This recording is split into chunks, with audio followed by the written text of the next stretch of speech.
आप सभी को मेरा प्रणाम। आप सभी देखिए, मैंने अपने कॉपी में लिखा है, भारत देश सुरक्षित है तभी वहाँ रहने वाले सुरक्षित हैं। एक तरफ मैंने लिखा है देश चलाने वाले, यानी कि सेंट्रल गवर्नमेंट में जो बैठते हैं, केंद्र सरकार में, और दूसरी तरफ मैंने लिखा है राज्य चलाने वाले, जो स्टेट गवर्नमेंट में बैठते हैं। देखिए, जिस प्रकार किसी शरीर के सभी अंगों के सही होने पर ही वह शरीर सही से चलता है, उसी प्रकार एक देश के लिए उस देश के राज्य सरकारों का और उस देश के राज्य का सही होना बहुत ज़रूरी है। उसका प्रगति करना, उसका उन्नति करना बहुत ज़रूरी है। देश के छोटे छोटे राज्य जब प्रगति करते हैं, जीडीपी में अपनी भागीदारी निभाते हैं, अच्छा कंट्रीब्यूशन करते हैं, तभी हमारे देश की इकॉनमी भी बढ़ती है, हमारा देश तरक्की करता है।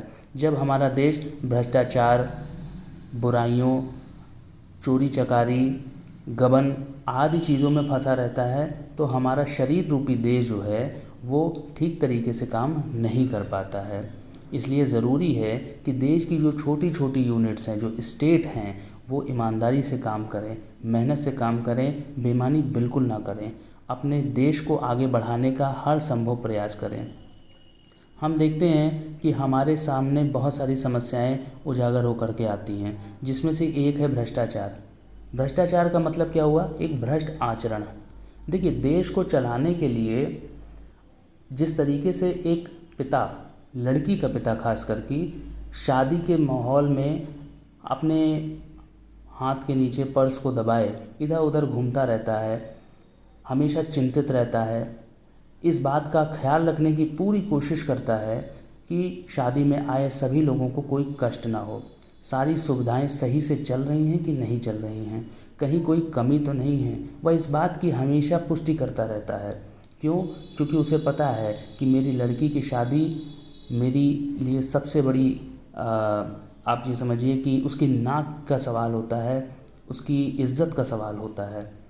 वो किसी भी हाल में ये नहीं चाहता है कि किसी छोटी छोटी बात की वजह से बहुत बड़ी बात बन जाए, कोई बतंगड़ हो, लोग नाराज़ हों और पूरा माहौल ख़राब हो जाए। इसी तरीके से देश के जो छोटे छोटे राज्य होते हैं, छोटे हों या बड़े हों, जिस भी स्तर के हों, सभी का यही प्रयास होना चाहिए कि हम अपने देश के बारे में सोचें। अटल बिहारी वाजपेयी जी ने जैसे अपने पार्लियामेंट्री भाषण में कहा था कि भाई सरकारें तो आएंगी जाएंगी, सरकारों का क्या है, पार्टियां आएंगी जाएंगी, बनेंगी बिगड़ेंगी, लेकिन इस देश का सुरक्षित रहना ज़रूरी है। आप सभी देखिए, 200 साल अंग्रेज़ों ने हमारे ऊपर राज किया, क्या हमारे देश के लोग कुछ कर पाए? नहीं कर पाए। बाहरी शक्तियों ने आकर के हम पर इतना अत्याचार किया, और कितना संघर्ष करने के बाद कितने लोगों ने अपनी जान का बलिदान दिया, तब जाकर के हमारा देश आज़ाद हो पाया है। तो इस देश की आज़ादी को समझना बहुत ज़रूरी है, इसके महत्व को जानना बहुत ज़रूरी है। ये इतनी आसानी से नहीं मिलती है सर, इसके लिए बहुत लोगों ने अपनी कुर्बानियाँ दी हैं, बहुत संघर्ष किया है। कितनी माँओं की कोख सूनी हो गई, कितनी बीवियों के सुहाग उड़ गए, कितने पिता का अपने पुत्र से नाता टूट गया, कितनों का सहारा छूट गया। इस तरीके से हमें इस चीज़ को समझना चाहिए कि देश जो हमें इतना आज़ाद होकर के मिला है, इतना सब कुछ झेलने के बाद, वो इतना आसानी से हम अपने हाथ से जाने नहीं दे सकते हैं। हमें इस देश को बचाना चाहिए, इस देश की छवि को ऊपर रखना चाहिए। यह देश खेल के मामले में, मनोरंजन के मामले में, शिक्षा के मामले में, स्वास्थ्य के मामले में जब तरक्की करेगा तो चारों दिशाओं में फिर से इस देश का नाम होगा। जिस प्रकार से इस देश को सोने की चिड़िया कहा जाता था, उस देश को लूटा गया, बर्बाद हो गया, उसके पर कट गए। अब पुनः कोशिश यही करनी चाहिए कि हम अपने परों को मजबूत करें। पर यानी जो हमारे शिक्षा रूपी पर हैं, स्वास्थ्य रूपी पर हैं, ठीक है, मनोरंजन रूपी पर हैं, सत्यता रूपी पर्व हैं, आत्मविश्वास रूपी पर हैं, इन सभी परों को हमें मजबूत करना है, तभी हम एक मजबूत राष्ट्र का निर्माण कर पाएंगे। लेकिन कहीं ना कहीं कुछ चीज़ों की वजह से दिल बहुत दुखी होता है। एक नागरिक होने के नाते बहुत कष्ट होता है ये समझ करके कि देश में क्या चल रहा है। केंद्र सरकार राज्य सरकार से लड़ाई कर रही है, राज्य सरकार केंद्र सरकार से लड़ाई कर रही है। देश का विकास तो कोई देख ही नहीं रहा है, जो कि सबसे गलत बात है।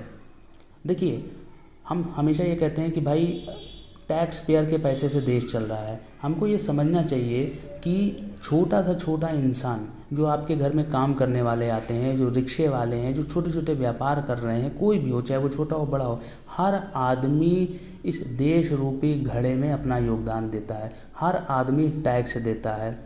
अगर कोई आयकर नहीं दे पाता है तो वो डायरेक्ट टैक्स नहीं दे पा रहा है तो वो इनडायरेक्ट टैक्स देता है। जीएसटी के माध्यम से हर आदमी अपना अपना भागीदारी ज़रूर कर रहा है उसमें।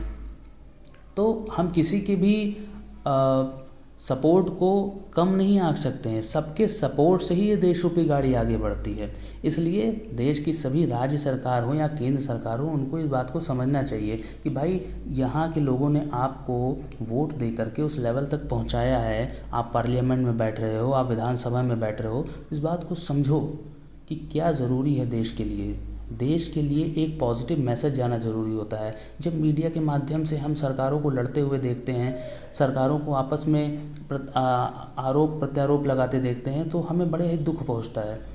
हमें वही दिन याद आता है जब अटल बिहारी वाजपेयी जी कहते थे कि भाई सरकारें तो आएंगी जाएंगी, सरकारों के आने जाने का क्या है। हमें आपस में नहीं लड़ना चाहिए, हमें आपस में एकजुट होकर के रहना चाहिए, क्योंकि ये देश को आगे बढ़ाने का सवाल है। हमें देश को आगे लेकर के जाना है। अगर हम इस तरह से आपस में लड़ते रहेंगे, अगर घर के दो भाई आपस में लड़ते रहेंगे तो फिर घर का क्या होगा, घर तहस नहस हो जाएगा। वैसे ही देश के जो छोटे छोटे राज्य हैं, सभी राज्य हैं, एक समझिए रिश्तों में जुड़े हुए हैं। कोई भाई का संबंध है, बहन का संबंध, इस तरह के से संबंधी समझिए उनको, और उनमें एक मीठा संबंध, मधुर संबंध होना बहुत ज़रूरी होता है। अन्यथा कड़वाहट पड़ जाएगी तो देश का भला कभी नहीं हो पाएगा। आप इस सब को समझिए, ये बहुत गहरी बात है। मैं ये नहीं कहूँगा कि बहुत ज़्यादा गहरी बात है, बहुत ही नॉर्मल सी भी बात हो सकती है।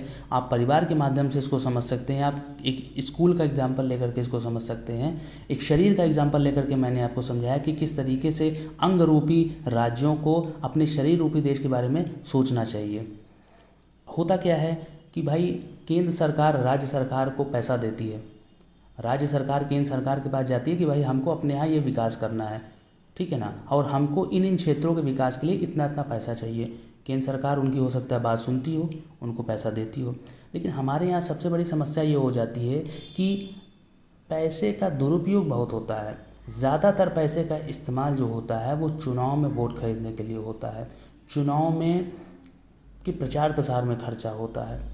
केंद्र सरकार अगर 100 रुपये देती है राज्य सरकार को, तो राज्य सरकार अपने यहाँ की व्यवस्थाओं में बहुत कम लगाती है। वहाँ बैठे हुए अधिकारी ज़्यादातर पैसा अपने पास इसी उद्देश्य के लिए दबा लेते हैं कि जब 3 साल 4 साल 5 साल के बाद एक सरकार फिर से बननी होगी, चुनाव फिर से होने होंगे, तो यही रखा पैसा हम मार्केट में खर्चा करेंगे, लोगों से वोट खरीदेंगे। और जो लोग पढ़े लिखे नहीं होते हैं, समझदार नहीं होते हैं, दूरदर्शी नहीं होते हैं, वो इन झूठे फसाद में हमेशा फंस जाते हैं। उनको ये समझना चाहिए, सबको ये जागरूक होना चाहिए कि हमें अपने देश की रक्षा करनी है। हमें इस तरह के बहकावे में नहीं आना है कि कोई भी व्यक्ति आए, बरसाती मेढक की तरह वो गायब हो जाता है, फिर अचानक वो दिखाई देने लगता है। सरकार का जब चुनाव होता है तो तुरंत हमारे घर पे आने लगता है, पैर पकड़ने लगता है, हाथ पूजने लगता है, सर हमको वोट दीजिए, हम आपका ये कर देंगे, हम आपके यहाँ ये बनवा देंगे, सड़क बनवा देंगे, लाइट व्यवस्था सही कर देंगे। और हम लोग क्या होता है कि उनकी बातों को विश्वास कर लेते हैं और अपना कीमती वोट उनको दे देते हैं, और उसके बाद बरसाती मेढक की तरह वो गायब हो जाते हैं, वो दिखाई नहीं देते हैं। दिखाई कहाँ देते हैं, हमें न्यूज़ चैनलों पे लड़ाई करते हुए नज़र आते हैं, जो कि कितनी गलत बात होती है। विकास की बात करनी चाहिए, पॉजिटिव बातें करनी चाहिए। हमारी मीडिया बंधुओं से भी अनुरोध है कि भाई अच्छी चीज़ें दिखाइए। जिस तरीके से चाइना होता है, सिंगापुर देश है, जो तरक्की कर रहे हैं, चमक रहे हैं, उनसे हमें कुछ सीखना चाहिए। कुछ ऐसे शोज़ अपने न्यूज़ चैनलों पे दिखाने चाहिए जिससे यहाँ के भी युवा प्रभावित हों। हम बैठ कर के डिबेट देखते हैं, दिन रात शाम दिन हमें केवल डिबेट दिखाई दे रही है, आपस में हम लड़ाई करते देखते हैं, न्यूज़पेपरों में उनकी लड़ाई दिखाई देती है। तो ये देख करके नेगेटिव देख करके हम हमेशा, एक आम आदमी हमेशा यही कहने लगेगा। जब भी आप किसी नुक्कड़ पे जाओगे, आप चाय की दुकान पे बैठोगे या पान की दुकान पर के जाओगे या कहीं भी जाओगे, ट्रेन में यात्रा करोगे, बस में यात्रा करोगे, हमेशा आदमी एक दूसरे को बुरी निगाह से ही देखेगा, लड़ाई करता ही देखा जाएगा। क्यों? क्योंकि हमारे देश के जो पथ प्रदर्शक हैं, जो आदरणीय नेतागण लोग हैं, वो स्वयं लड़ाई कर रहे हैं। तो जब पिता लड़ाई कर रहा है, जब बड़े लड़ाई कर रहे हैं, तो छोटे उनसे क्या सीखेंगे? बिल्कुल कुछ नहीं सीख पाएंगे। इसलिए ज़रूरी है कि आप सभी देश के बारे में सोचिए। सर, आपसे बहुत हाथ जोड़ के विनम्र निवेदन है, आज सोशल मीडिया का दौर है, लोग कहाँ कहाँ नहीं पहुँच गए हैं, क्या क्या लोगों को नहीं पता चल जाता है। छोटी सी कही हुई बात देखिए आज कितना बड़ा जो है वो बतंगड़ बन गई है। किसी कलाकार की कही हुई बातों से लोग इतना आहत हो जा रहे हैं कि पूरी मूवी को बॉयकॉट कर दे रहे हैं। इतनी महंगी महंगी मूवी, इतना पैसा लगाकर बनाई गई मूवीज़ हैं और उसकी क्या वैल्यू रह जा रही है, लोग उसको देखने नहीं जा रहे हैं। तो हमें ये समझना चाहिए कि बातों का बहुत महत्व है। इसीलिए कहा जाता है कि words are mightier than the sword. शब्द जो होते हैं ना, वो एक तलवार से ज़्यादा गहरा घाव करते हैं। शब्दों को बोलने से पहले, परोसने से पहले हमेशा चख लेना चाहिए कि हम सही बोल रहे हैं या गलत बोल रहे हैं, इसका क्या प्रभाव होगा। सिर्फ बोलने से नहीं होता है। देखिए, मीडिया आपको हो सकता है उकसाएगी, आपके सामने माइक लेकर के जाएगी कि भाई बोलिए क्या बोलना है, और आप हो सकता है भावनाओं में बह के बोल दो, लेकिन ऐसा नहीं होना चाहिए। हमें हमारे पास हमेशा फैक्ट होना चाहिए, क्या हो रहा है, क्या नहीं हो रहा है, कि कितनी चीज़ें सही हैं, कितनी चीज़ें नहीं सही हैं, इन चीज़ों की हमें जानकारी होनी चाहिए। और जो हमारी सरकार में काम कर रहे हैं, उनका यह मोटिव होना चाहिए कि हमेशा पॉजिटिव चीज़ों के बारे में बात करें, प्लान के बारे में डिस्कस करें, एजुकेशन के बारे में डिस्कस करें, क्या प्लान है, एजुकेशन को किस तरीके से बढ़ावा दे रहे हैं, जॉब क्रिएशंस के बारे में क्या बातें होनी चाहिए, जॉब क्रिएशंस के लिए वो क्या क्या कर रहे हैं, क्या क्या योजनाएं लेकर के आ रहे हैं। जब आप ये चीज़ें बताओगे, जब ये चीज़ें पेपर में आएंगी, न्यूज़ में पैनलिस्ट आएंगे, इस पर डिस्कशन करेंगे, तब ना लोगों को समझ में आएगा कि हाँ, हमारे देश की सरकार इस मामले में भी चिंतित है, इस मामले पर वो कुछ करने की सोच रही है। तब देश के लोगों का आप में विश्वास जगेगा। इस तरीके से आप लड़ाई करोगे, केंद्र सरकार से आए हुए पैसे को आप जो है वो खा जाओगे। 100 रुपये आएगा, 2 रुपये लगाओगे, 20 रुपये लगाओगे और बाकी पैसा अपने पास रख लोगे कि भैया चुनाव में खर्चा करेंगे। आखिर क्या ज़रूरत है चुनाव में इतना खर्चा करने की? आप सही से काम करिए, आपको चुनाव में खर्चा करने की ज़रूरत ही नहीं पड़ेगी। सर, अपने आप सब आपको वोट देंगे, लेकिन आप काम तो करके दिखाओ, बहुत ज़रूरी है। सर, आप प्लीज़ आप सभी लोग काम करिए, आप सभी लोग पॉजिटिव बातें करिए, आप सभी लोग अच्छे अच्छे पॉलिसीज़ लेकर के आइए, उस पर डिस्कशन करिए और लोगों को नज़र आए कि हाँ, कुछ बेहतर हो रहा है। अपने आप आपको वोट मिलेगा। आपको पैसा कमा करके अपने घरों में, अपने गाड़ियों में, अपने नल में, तकिए में, सीलिंग में छुपाने की बिल्कुल भी ज़रूरत नहीं पड़ेगी। आप प्यार दोगे, सम्मान दोगे तो आपको प्यार ज़रूर मिलेगा। धन्यवाद।